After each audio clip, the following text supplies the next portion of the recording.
Hello dear students, this is Jahin Ahmed, your physics teacher from Central Public School.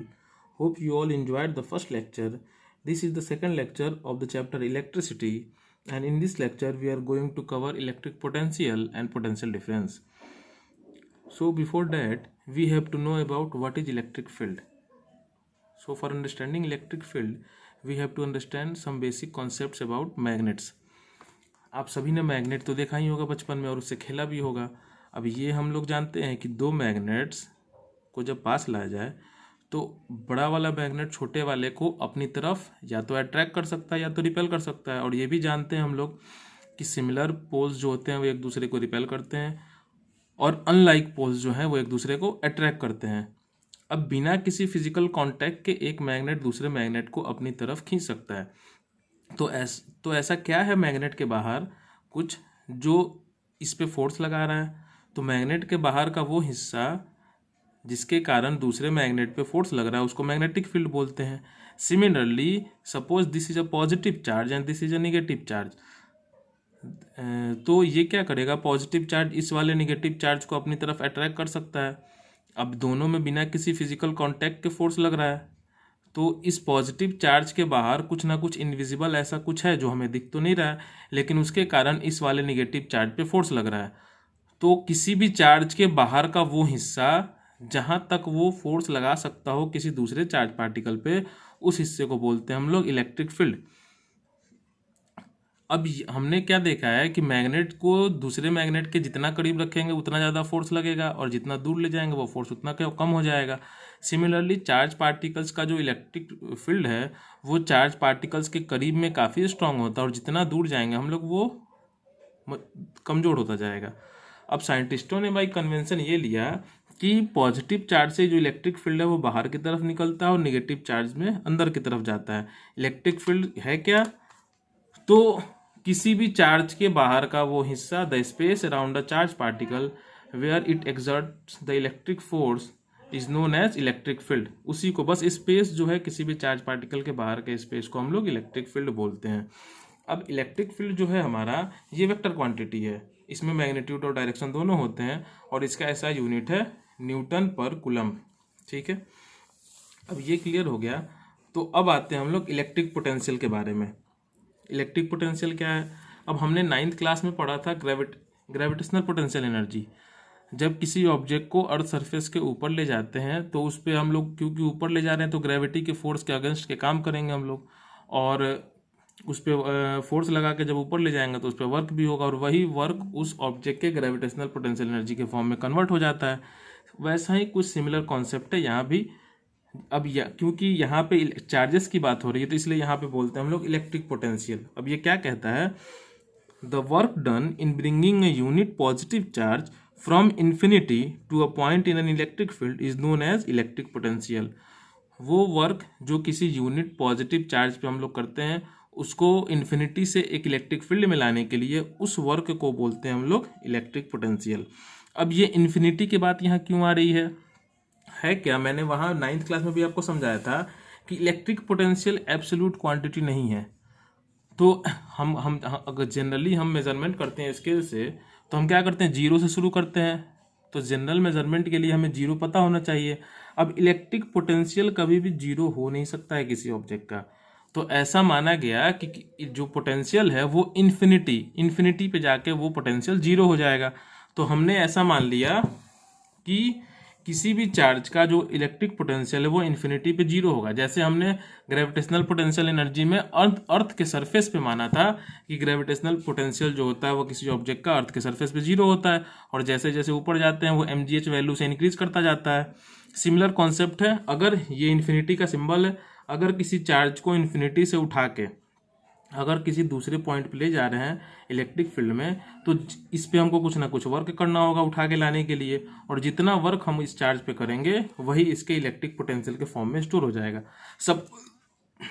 Suppose this is a charge plus Q और इसका value 1 coulomb है और ये infinity पे रखा हुआ है। अब इन्फिनिटी का पोटेंशियल तो हमने माना 0 वोल्ट होता है। ठीक है, अब इस चार्ज को उठा के इस पॉइंट पे ला रहे हैं हम लोग, यहाँ पे इलेक्ट्रिक फील्ड इस चार्ज के पास ला रहे हैं, तो इस पे हम लोग 5 जूल का वर्क कर रहे हैं। तो इस चार्ज को यहाँ लाने में जो 5 जूल का वर्क हमारा हुआ वही 5 जूल इलेक्ट्रिक पोटेंशियल के फॉर्म में कन्वर्ट हो जाएगा, और इस चार्ज का इस जगह पे जो पोटेंशियल हो जाएगा वो हो जाएगा 5 वोल्ट। ठीक है, ये इलेक्ट्रिक पोटेंशियल हो गया। अब ये जो इलेक्ट्रिक पोटेंशियल है ये हमारा स्केलर क्वांटिटी है और इसको वोल्टेज भी कहते हैं, और इसका ऐसा यूनिट है वोल्ट। अब ये वोल्ट और वोल्टेज कहाँ से आया? तो एक एलेक्जेंड्रो वोल्टा नाम के एक साइंटिस्ट हुए जिन्होंने इलेक्ट्रिक सेल का इन्वेंशन किया था, तो उन्हीं को रिस्पेक्ट देने के लिए हम लोग इलेक्ट्रिक पोटेंशियल का जो ऐसा यूनिट है वो वोल्ट बोलते हैं। ठीक है, अब ऐसा हमको दिख रहा है कि जो इलेक्ट्रिक पोटेंशियल है वो जनरली प्रैक्टिकली तो पॉसिबल है नहीं, क्योंकि इन्फिनिटी वगैरह तो ये तो थोड़ा अनकॉमन सा चीज़ लग रहा है कि इन्फिनिटी वगैरह क्या है ये। तो एक मोर रियलिस्टिक टर्म हमने डिफाइन किया, पोटेंशियल डिफरेंस। ठीक है, अब ये क्या कहता है भाई पोटेंशियल डिफरेंस? तो ये कहता है कि the work done in bringing का unit positive charge from one point to another point in an electric field is known as potential difference. वो वर्क जो हम लोग किसी चार्ज पार्टिकल पे करते हैं एक पॉइंट से उठा के दूसरे पॉइंट पे ले जाने के लिए, उसको हम लोग बोलते हैं पोटेंशियल डिफरेंस। इलेक्ट्रिक पोटेंशियल में क्या था? इन्फिनिटी से किसी चार्ज को उठा के ला रहे थे किसी पॉइंट पे। पोटेंशियल डिफरेंस में क्या है? इन्फिनिटी ना बोल के हम लोग किसी एक पॉइंट से दूसरे पॉइंट पे ले जा रहे हैं। अब हो सकता है कि पहले वाले पॉइंट का भी कुछ पोटेंशियल हो, बाद वाले पॉइंट का भी कुछ पोटेंशियल हो, और फिर दोनों का डिफरेंस निकालते हैं। ये भी एक स्केलर क्वांटिटी है, इसको भी वोल्टेज बोलते हैं, और इसका सिंबल है V या PD, दोनों से रिप्रेजेंट कर सकते हैं। ठीक है, अब यहाँ कुछ समझते हैं हम लोग। सपोज ये एक यहाँ पे चार्ज है B पॉइंट पे, और यहाँ पे एक चार्ज है A पॉइंट पे। इस चार्ज का नाम है Q1 और इस चार्ज का नाम है Q2। ठीक है, अब यहाँ पे इस पॉइंट B का जो पोटेंशियल है, इलेक्ट्रिक पोटेंशियल, वो 5 वोल्ट है, और इस पॉइंट A का जो पोटेंशियल है वो 10 वोल्ट है। तो अगर किसी एक कूलम के चार्ज को अगर हमको यहाँ से यहाँ ले जाना होगा उठा के, तो क्योंकि इसका डिफरेंस कितना है हमारे पास 10 - 5 वोल्ट का, तो हमको 5 जूल का वर्क यहाँ के एक कूलम के चार्ज को उठा के ले जाने में यहाँ पे करना होगा। ये हो गया पोटेंशियल डिफरेंस, मतलब दोनों जगह के पोटेंशियल को माइनस करके हम लोग निकालते हैं, और इन दोनों पॉइंट्स के पोटेंशियल डिफरेंस है 5 वोल्ट। ठीक है, अब क्या है कि जनरली क्या हम नेचर का लॉ क्या है कि नेचर कभी भी पार्शियलिटी नहीं करती, हमेशा ज़्यादा से कम की तरफ नेचर का फ्लो है। जैसे आप दो कंटेनर में, यहाँ पे दो बड़े कंटेनर्स हैं, और इन दोनों में पानी हम लोग भर ले यहाँ, और इस वाले में पानी काफ़ी ज़्यादा है, इस वाले में पानी कम है, और इन दोनों को एक ट्यूब से कनेक्ट कर दिया जाए, तो नेचर का लॉ क्या है कि ज़्यादा वाले से पानी कम की तरफ ट्रांसफ़र होगा। सिमिलरली अगर तवा कोई गर्म हो, अगर हम उसे छूते हैं तो हीट का ट्रांसफ़र कहाँ होता है? गर्म तवे से हमारे ठंडे हाथों में। तो वैसे ही नेचर का क्या लॉ है कि अगर दो चार्ज पार्टिकल्स हैं, यहाँ पे चार्ज का कंसंट्रेशन ज़्यादा है और यहाँ पे चार्ज का कंसंट्रेशन कम है, तो अगर इन दोनों को किसी मेटेलिक कंडक्टर से जोड़ दें तो हायर कंसंट्रेशन वाले से लोअर कंसंट्रेशन की तरफ चार्ज का फ्लो होगा। ठीक है, अब एक तो ये है कि चार्ज का कंसंट्रेशन कम ज़्यादा होना चाहिए तो चार्ज का फ्लो होगा। अब पोटेंशियल के टर्म में देखते हैं, अगर इस पॉइंट का पोटेंशियल है 10 वोल्ट और इस पॉइंट का पोटेंशियल है 20 वोल्ट, ठीक है, तो जनरली हमको चार्ज का मोशन कराने के लिए क्या करना पड़ता है? वर्क डन करना पड़ता है। ठीक है, अब अगर पोटेंशियल डिफरेंस दो पॉइंट पे हम लोग मेंटेन रख दें और इन दोनों को जोड़ दें एक वायर से, तो हायर पोटेंशियल से लोअर पोटेंशियल की तरफ चार्ज ऑटोमेटिक फ्लो होने लगेगा। ठीक है, और तब तक फ्लो होगा जब तक इन दोनों जगह के पोटेंशियल बराबर नहीं हो जाए। कभी भी गर्म तवा पे हम लोग हाथ रखते हैं तो हमारा हाथ उतना ही गर्म होगा जब तक तवा का टेम्परेचर और हमारे हाथ का टेम्परेचर बराबर ना हो जाए। ठीक है, नेचर इस मामले में पार्शियलिटी नहीं करती है। तो हमने क्या देखा कि अगर हमको चार्ज का फ्लो कराना है तो दो पॉइंट्स के बीच अगर पोटेंशियल डिफरेंस मेंटेन रख दिया जाए तो चार्ज का फ्लो हो सकता है। ठीक है, लेकिन अब क्या होगा अगर ये चार्ज कंप्लीटली फ्लो कर गया यहाँ से यहाँ तक, अब तो पोटेंशियल डिफरेंस रहा नहीं, पोटेंशियल डिफरेंस तो बराबर हो गया दोनों तरफ, डिफरेंस पोटेंशियल दोनों तरफ बराबर। तो हमको क्या करना होगा कि फिर से यहाँ से चार्ज निकाल के फिर से इधर भेजना होगा ताकि दोनों तरफ के में डिफरेंस बना रहे। और यही काम होता है बैटरी में या सेल में। उसमें क्या होता है, ये एक सेल का रिप्रेजेंटेशन है यहाँ, ये एक बाहर की तरफ से निकला होता है प्रोजेक्शन, इसको पॉजिटिव टर्मिनल बोलते हैं, ये निगेटिव टर्मिनल। ये बेसिकली हायर पोटेंशियल पे होता है, ये बेसिकली लोअर पोटेंशियल पे होता है।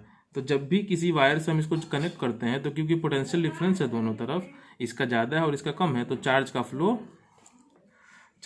फ्लो हायर से लोअर की तरफ होता है। ठीक है, अब इसका रिप्रेजेंटेशन ये है, पॉजिटिव टर्मिनल को हम लोग बड़े लाइन से दिखाते हैं, नेगेटिव टर्मिनल को छोटे लाइन से दिखाते हैं। तो हमने क्या देखा कि चार्ज का अगर फ्लो कराना है तो या तो वर्क करना होगा चार्ज पे, या तो पोटेंशियल डिफरेंस मेंटेन रख देना होगा। इनडायरेक्टली वर्क तो करना ही करना है, क्योंकि फिर चार्ज को यहाँ से यहाँ ले जाने में फिर से हमको वर्क करना होगा। ठीक है, अब इसका ऐसा यूनिट हमने पढ़ा है कि वो वोल्ट है, लेकिन इसका फॉर्मूला जो है पोटेंशियल डिफरेंस का वो है W/Q, यानी वर्क डन अपॉन चार्ज।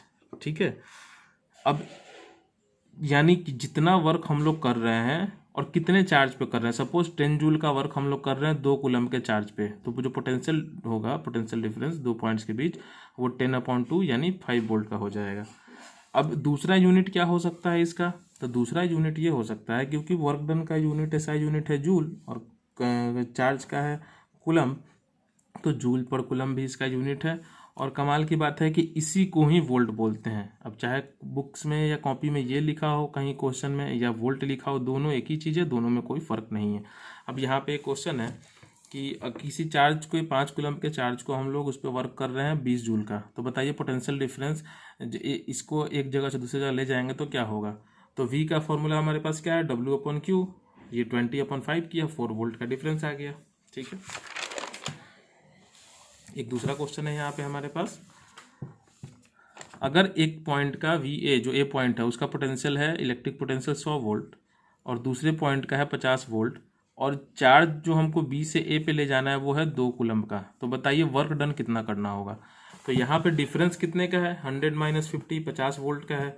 हम लोग फॉर्मूला क्या जानते हैं कि V = W/Q होता है। ठीक है, तो V का वैल्यू रख दिया 50, W का वैल्यू कितना दिया क्या नहीं पता है, Q का वैल्यू दिया है 2, तो यहाँ से इसको इधर मल्टीप्लाई किया तो ये 50 × 2 कितना होगा 100, तो यानी हमको 100 जूल का वर्क करना होगा इस 2 कूलम के चार्ज पे, तभी ये जाके 50 वोल्ट से 100 वोल्ट पे जाएगा। क्लियर है। अब कुछ होमवर्क है आपके लिए, आपको ये डिफाइन करना है, डिफाइन 1 वोल्ट इलेक्ट्रिक पोटेंशियल। तो हम जानते हैं कि इलेक्ट्रिक पोटेंशियल का फॉर्मूला क्या होगा, W/Q, तो 1 जूल का वर्क होगा और 1 कूलम का चार्ज होगा। फिर वैसे ही सिमिलरली मगर define 1 volt of potential difference, तो यहाँ भी वही होगा, 1 जूल का वर्क होगा और 1 कूलम का चार्ज होगा। बस फ़र्क क्या होगा कि यहाँ पे चार्ज को इन्फिनिटी से लाएंगे, यहाँ पे चार्ज को एक पॉइंट से दूसरी जगह ले जाना होगा। ठीक है, ये एक छोटा सा न्यूमेरिकल है, ये आप करेंगे। That's all for today. फिर अगले लेक्चर में हम लोग करंट के बारे में पढ़ेंगे। Thank you.